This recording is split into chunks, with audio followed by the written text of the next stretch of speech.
This is Look West, a podcast from California's Assembly Democrats. Hi, everybody. I'm Don Andrews with Look West, and with me today is producer Henry Lowe. Hi, Henry. Hi, Don. How are you? Doing well. This episode that we've put together here has a dual purpose. It's not only Asian Pacific Islanders Heritage Month here in May, but it's also the one-year anniversary of something called the AAPI Equity Fund. You spoke to some Asian community leaders about both of these subjects. Who did you talk to? I had the opportunity to speak to Assemblymember Phil Ting, who chairs the Assembly Budget Committee. I also had the opportunity to speak with Goi Yang, Executive Director of the California Commission on Asian and Pacific Islander American Affairs, and Manjusha Kulkarni, the Executive Director of Asian American and Pacific Islander Equity Alliance, also known as AAPI Equity Alliance. And I also like to add that AAPI Equity Alliance is a co-founder organization of Stop AAPI Hate. Now, you got a chance to ask each of these folks what Asian Pacific Islander Heritage Month means to them. What did they tell you? Each one provided their own perspectives, and I thought it was incredibly insightful. Let me start with Assemblymember Phil Ting. Well, this month really is one of the few months where people talk about Asian Americans, people talk about our community, our culture. But I think what's so important is acknowledging our history, talking about the early settlers, talking about Fred Korematsu and his contribution to stand up against the Japanese-American internment, talking about the Vietnamese boat people who stood side by side in Vietnam fighting with the United States and then had to flee as they lost their homeland.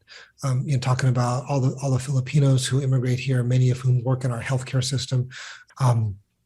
This is really a great month. I really look forward to it. A lot of celebrations, but also a lot of acknowledgement. Then I had a chance to speak to Goi Yang. I would say AAPI Heritage Month take on multiple meanings for me. It's a time where we are able to celebrate our solidarity and also our unity within the AA and HPI communities. It's also a time where we're able to really amplify or even educate, right?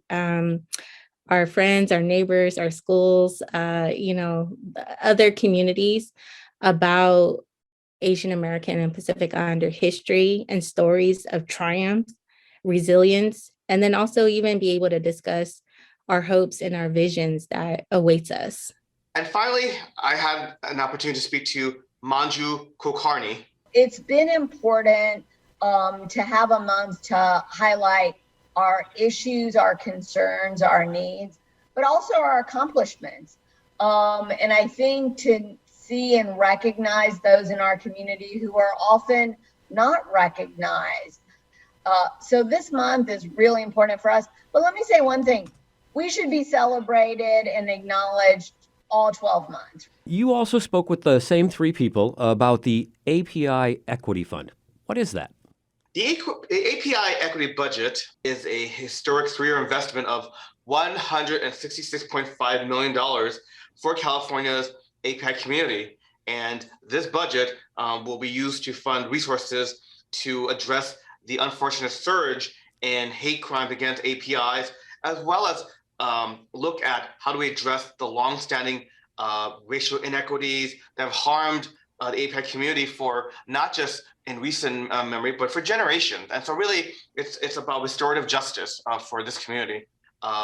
Assemblymember Ting, as well as members of California's Asian Pacific Islander Legislative Caucus, played a very pivotal role in securing passage of the AAPI equity budget. Assemblymember, welcome. Thanks, Henry. Thanks for having me. It's great to be here.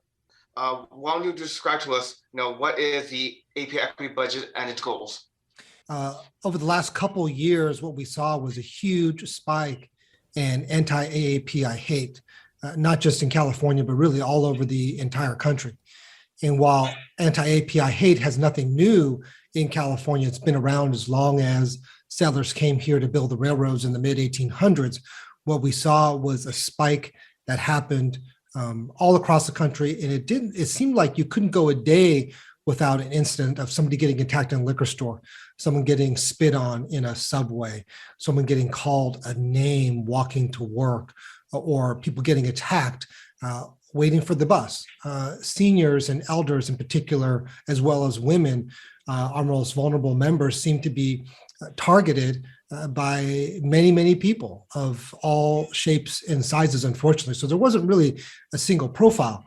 But what we did see is, thanks to really a number of organizations tilting up the website, Stop AAPI Hate, is we saw over 11,000 people the last few years step forward, file incidents of anti-AAPI hate, and say what their incident was, as well as speaking up and really working with their communities all across the country to say that enough is enough. As we watched what was happening in California, and we were dealing with a historic budget, we had really an opportunity to make a huge budget investment in the AAPI community, really the largest budget investment targeted towards our community in the state's history. And given the significant surplus, we were able to appropriate over $166 million over the next few years to really stop anti-Asian hate and to really stem the tide of violence. Since its passage nearly a year ago, can you describe how the AAPI equity budget is already making a difference in terms of empowering these organizations you mentioned that have been around, but really needed that enhancement to really make a difference? Well, the first is we were able to make initial investments 2 years ago, and a much larger investment through the AAPI equity budget in Stop AAPI Hate. That was a website that was tilted up really overnight, and we saw the website go viral. We saw mainstream organizations like the Warriors and the Giants, advertise about it. NBC advertised about it, and really a huge response. So we made sure that organization got over $10 million over the last 2 years. We also invested $10 million into AAPI research, because one of the issues around hate crimes is a lack of data. You look at counties such as San Bernardino, Riverside, they reported no hate crimes. Wow. And it wasn't because there weren't any hate crimes in those two very, very large counties. It was simply because law enforcement wasn't trained to identify hate crimes, or people didn't step forward, or law enforcement didn't take them down. And so what we wanted to do was to make sure that we were doing our own data collection, really taking a look at how big the problem was. Obviously, we had a lot of anecdotal information, but that's really not good enough for policymakers. You need to see something that's systemic. If it's only happening to one or two people, it's an individual issue. If it's happening to an entire community, then you could prescribe a much larger solution. Within the largest bucket of resources, there's $110 million that went to victims services. So any organization that was out there serving victims, it could be educating victims, organizing victims, doing any kind of victim services. We saw the initial grants come out. About $14 million was released just a few weeks ago. All over the state, 4 million in the Bay Area, 4 million in LA, 3 million in San Joaquin in the Central Valley, as well as Northern California, a little bit over $1 million in Orange County, and 830,000 in Southern California, so basically south of Orange County. And what we saw is organizations, large and small, get significant investments and resources, because quite often, when you're in harder to reach communities like the Central Valley, you don't have an advocacy organization. You have a benevolent organization. Maybe you have a family association or a religious organization.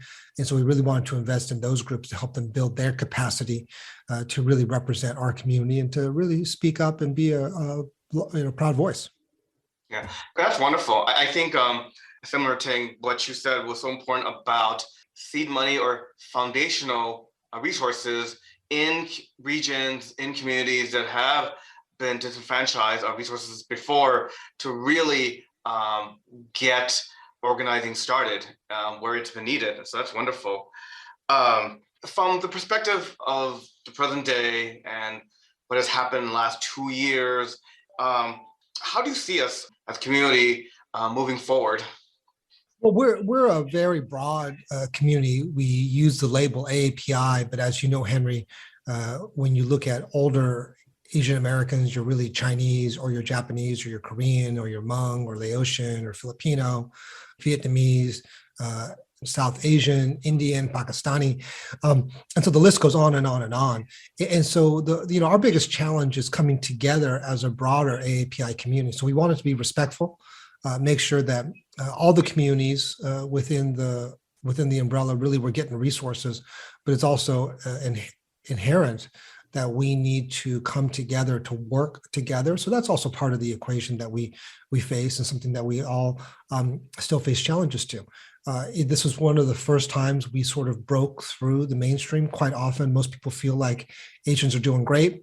Asians haven't made their model minority myth, right? Right, the model minority. They're getting well-paid jobs, and there definitely are those Asian Americans who are highly educated, well-paid. They're in white-collar professions, but we also see a lot of Asian Americans who aren't educated, don't speak English. They work in restaurants. They work in minimum wage jobs or even below minimum wage jobs, struggling every day, whether it's in contracting or construction. And what we see is we have two communities oftentimes, and really our most vulnerable AAPIs are people who often don't speak English, often elderly, people who are isolated. And a lot of our efforts is really to reach out and support them, make sure that their voice is heard, and making sure that the resources that they need are getting to the community. There is this prevalence of this model minority myth, and that therefore we don't need assistance or resources. And this myth also then hides a lot of inequities in our community. What do you think the rest of America can learn about efforts in California to address the anti-hate crime incidents in the last 2 years that we've seen?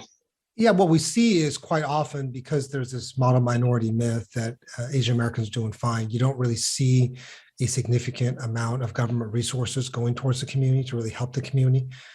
What this said is it really was government's role to step up to help our community during this time insurgence of hate against our communities. And really, we saw seniors, we saw women really be the primary targets of this hate. And while we're hearing fewer stories, it's still horrific, some of these stories, in terms of people getting followed home and murdered, the poor woman in the subway in New York getting pushed to her death. And so what we see is, again, incidents that's still out there. There's still quite a significant amount of hate targeting our community. The rhetoric has lessened now that our former president has left office, and so that's helped. He's not out there fomenting hate every single day. But what we do see is we still have a long way to go. It was way too easy to incite this hate, to bring it out of the woodwork and to target our community. And it's much easier to incite violence than to heal people and to bring people together. And so that's a much longer road that we have to hoe.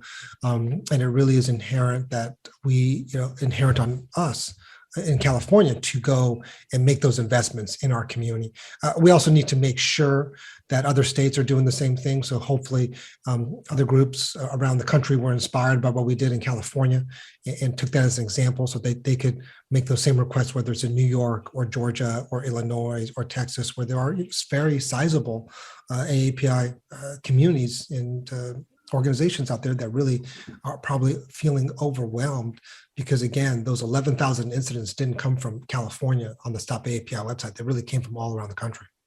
Yeah, I think that Asian Americans and Pacific Islanders here in California, we should be very proud of ourselves for being able to achieve what we have. And hopefully it will serve as lessons for communities across the country. But certainly there's still a lot more work to be done here in California. Wouldn't you agree? Oh, absolutely. And we see with some of the groups putting their resources, we saw senior walk groups being set up. That was quite common, where you have people walking people at night at universities. This was very uncommon in our cities, but in San Francisco, we started a senior walk program, so seniors can get groceries. Feel free to take their walk, or feel safe getting from one place to another. So that was just one critical resource. Other resources are really designing, working with different organizations, designing safety strategies, how to keep our community safe. While law enforcement is definitely a piece of that equation, it's really working with business leaders, community organizations coming together to make sure that we are doing everything possible to watch what's going on our streets so that we can protect our own community members. And so you really see people taking organizations and people within those organizations really taking a hard look at what could we be doing differently, what voices do we need to amplify, how do we have a larger presence, and also how do we reach out to other communities, whether it's the Jewish community, African American community, LGBT community, Latino community, women's community. How do we reach out across those other communities to really come together, hold arms, and stand up to hate together. Right, and I think that's probably one shining example where California can be a role model to the country as a whole, is building a state where we celebrate our diversity and we leverage it as a resource, and is something that is to be welcomed and to be encouraged and not to be used as a tool of division and xenophobia, right? Absolutely. What we saw is really the last 4 years, we saw leaders and frankly, unfortunately, social media very much focus on spreading lies, spreading innuendo, and really dividing the country. And unfortunately, it continues to divide the country. We are a very divided country right now. And I think these grants, these organizations are really at the forefront, the tip of the spear of trying to bring people together, to unify people, to really serve our most vulnerable AAPIs in our community in California and ensure that they have opportunity, they have safety, that they can go about their daily lives without fear of harassment or hate. And so again, it's really about all of us moving forward together as a state. Thank you, Mr. Ting. Next, we have Goi Yang, Executive Director of the California Commission on Asian and Pacific Islander American Affairs. We talked about the role of the commission and their work with the AAPI Equity budget. We are an independent state commission whose mission is to elevate the political, economic, and also the social issues of Asian Americans, Native Hawaiians, and Pacific Islanders, also known as AANHPI, by really contributing to and strengthening how the state government addresses the very diverse and complex needs, issues, and concerns of our very diverse AANHPI communities. Our role is to be one of the AANHPI voices in navigating state departments, state legislature, and the governor's office to ensure that the state is responding and being inclusive to AANHPI needs. So during the pandemic, we've seen a rise in hate incidents directed toward Asian Pacific Islander Americans. As you are aware, California last year passed a historic $166.5 million AAPI equity budget. Why was this needed? So, during the pandemic, as you mentioned, we saw the rise in hate incidents and sometimes even hate crimes against our AAPI communities here in California and throughout the nation. I also want to give a shout out to Stop AAPI Hate, which is a coalition among 3 organizations, which includes AAPI Equity Alliance, which is formerly APCON, Chinese for Affirmative Action, also known as CAA, and then also San Francisco State, who came together to really collect and also report data of hate incidents impacting AAPI communities across the state of California and then also in the nation, to really elevate the heartbreaking evidence that AAPI communities are in fact a target. And so I think without them really being able to kind of be the catalyst in this, we wouldn't have gotten this far, right? And so then last year, we continue to see the uptick of violence, especially in SF Chinatown and Oakland Chinatown and LA. We've also heard about, the hate incidents and even the Central Valley and San Diego. And what pushed us over the edge was the tragic spa shooting in Atlanta, where 8 individuals lost their lives, many of which were Asian American women. The issue of hate incidents against AAPI communities just could no longer be ignored, right? And so at that moment, Dr. Pan, who is the chair of the AAPI Legislative Caucus, as well as our commission's Chair Ramakrishnan, quickly began a conversation between the commission and the caucus in terms of, what do we really need to do to take action and respond to the needs here in California? So of course, that's where the birth of the API equity budget came out. Community-based organizations have already been responding to the work and oftentimes doing so without resources. I think we saw that, philanthropy were then also responding and trying to figure out where to put the money. And so it was just really good timing that the state of California also then responded with this fund. I also wanted to say that, this is just the beginning, right, of addressing the fact that AA and HPI communities have been othered and left out of conversations, and then therefore left out of being able to have access to resources and services. So, hate incidents and hate crimes, yes, we do see an increase in the past couple of years. But Henry, you also know this, right? Is that it's not anything new to our community. If we just think back in US history and looking at the Chinese Exclusion Act, the Gentleman's Agreement, the Immigration Act of, I think, 1924, where they barred immigration from Asia altogether, right? And so I think it's just seeing how historically our communities have been left out and then othered. And so I think this is the beginning of appropriate state responses to meeting the needs of AAPI communities.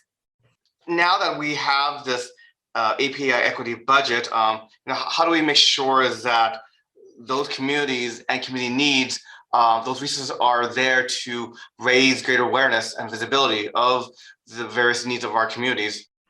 This is the beginning, right? In the past 10 months since the budget was signed, we have worked closely with the California Department of Social Services to conduct listening sessions, outreach to community-based organizations who have already been doing the work, and really learn from them where the resources need to go. We, support with developing the grant application and also really pushing, CDSS to not only fund direct services, but also to also fund community prevention and intervention programs, right? Because we know that, we need to also be looking at prevention and intervention. We've been working closely with also the State Library on a similar process for ethnic media grant programs to elevate services for victims and survivors of hate crime. The hope is that this would allow us to also navigate other state departments and figure out, where do we expand language access? Because we know that language continues to be a barrier for our communities to even just receive basic information, right? And so, I think there's a lot of opportunities to figure out how do we work with state departments to really expand, necessary programs and to expand their language access of, translation, interpretation, audio recordings, et cetera. There's also opportunities to determine where can we disaggregate data within the AA and HPI community so that we can really target resources to, marginalized communities as well. I also wanted to address one more thing, Henry, if that's okay. I just want to, emphasize that one of the key things we need to focus on is also sustainability. And we need to ensure that these funds are not just for the next 2 years, right? Because the way that it has been appropriated is for 3 years. Of course, we're in year one, and it takes time to really kind of build up a program. And so we have the next 2 years or 2.5 years, to really disseminate the funds and, kind of see how or what we learn from the community-based organizations so that it could really help to kind of secure some sort of ongoing funds. I think you just laid out the path forward as far as what needs to be done further in terms of ensuring policies that are linguistic and culturally observant of our different communities, as well as the data that's needed to paint a comprehensive picture of the needs of our Asian American and Pacific Islander and Native Hawaiian communities here in California. Moving forward, how do you see California as a model for the rest of the nation and other states dealing with similar hate crime issues?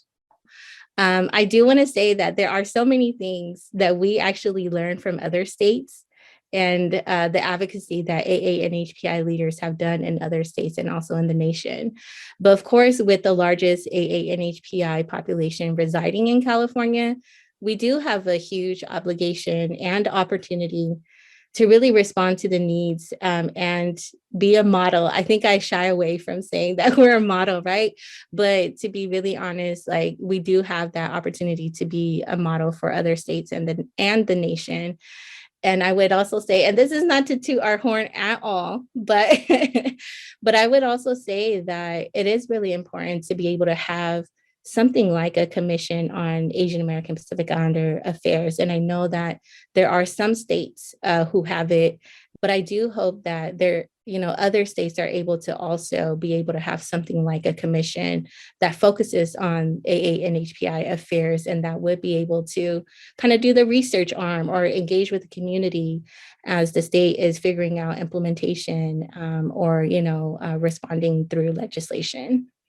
Thank you so much for being here with us. Again, this is Goi Yang, who is Executive Director of the California Commission for Asian and Pacific Islander American Affairs.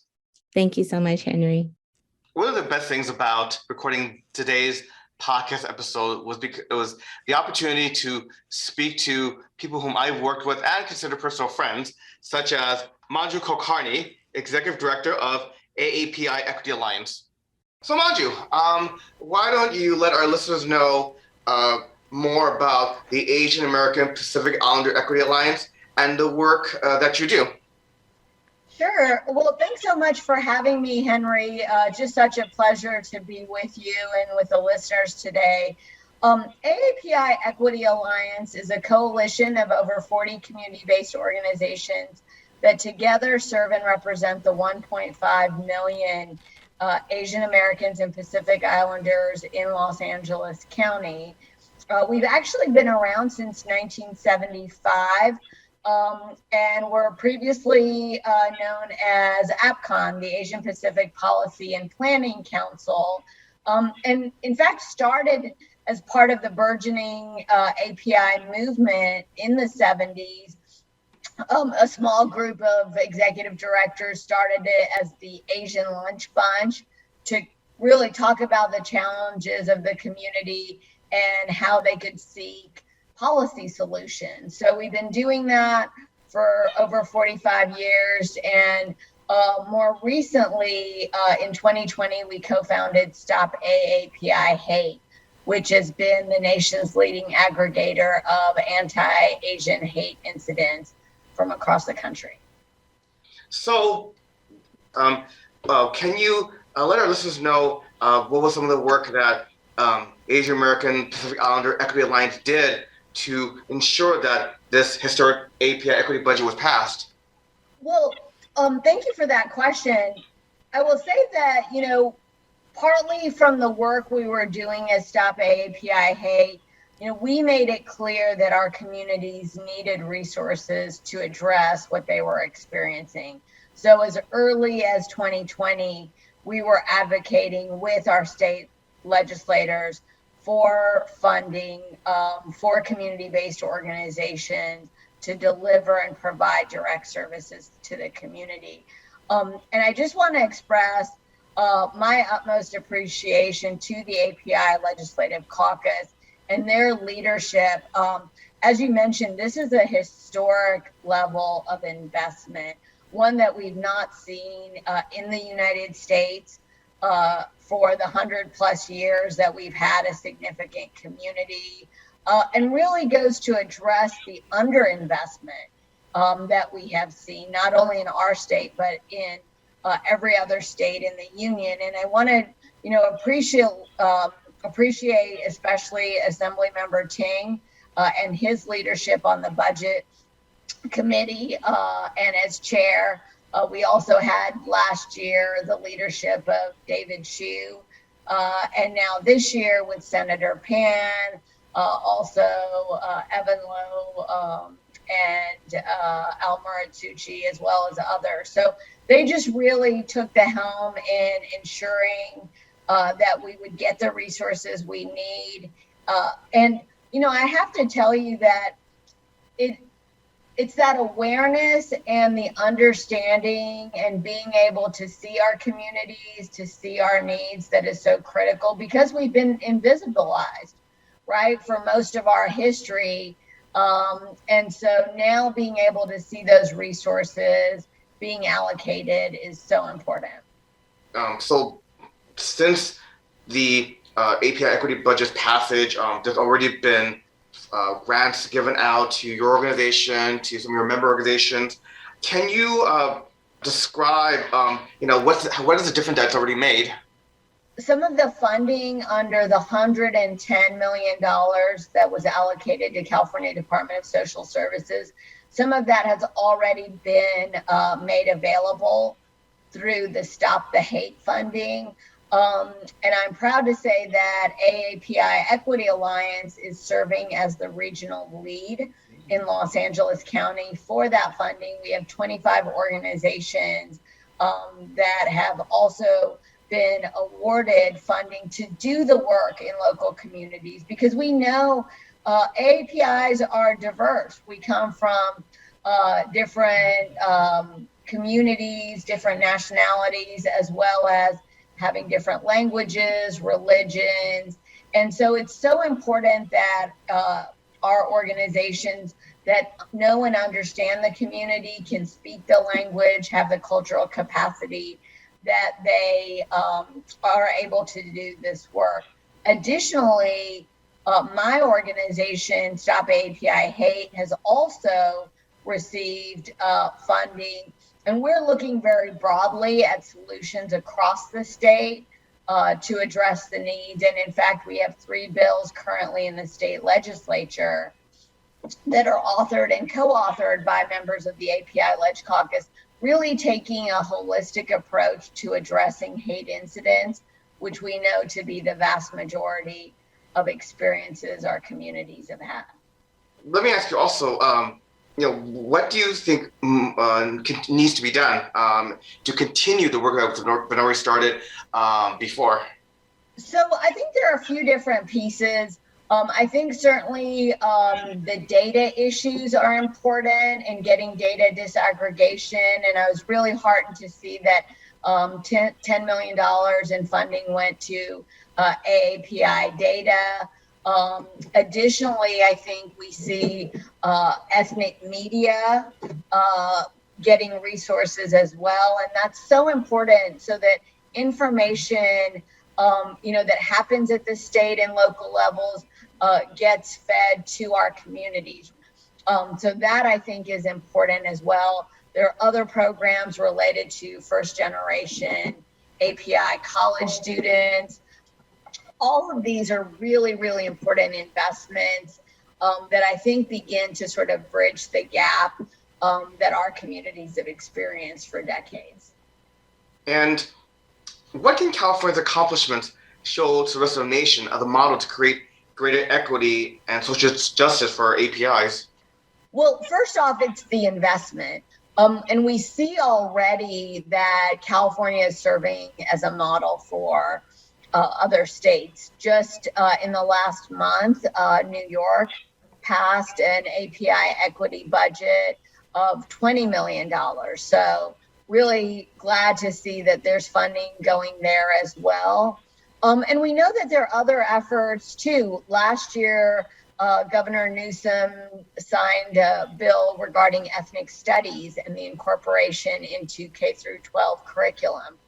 And guess what? Now we have Asian American studies being included in Illinois, in New Jersey, Connecticut, several other states also following our lead there. So all of these are important. And I hope too that our 3 bills will serve as a model, because they address street harassment as a public health issue. They address safety in public transit. And lastly, civil rights. making sure that people feel comfortable when they go to the grocery store, the pharmacy, the big box retail. So we really anticipate that these will be a model and hope that other state legislators take them up. Thank you so very much. Again, we have with us Manjusha Kulkarni, who's the Executive Director for the Asian American Pacific Islander Equity Alliance. Thank you. Thank you, Henry. Thanks again to Phil Ting, Goi Yang, and Manjusha Kulkarni for being a part of this episode of Look West.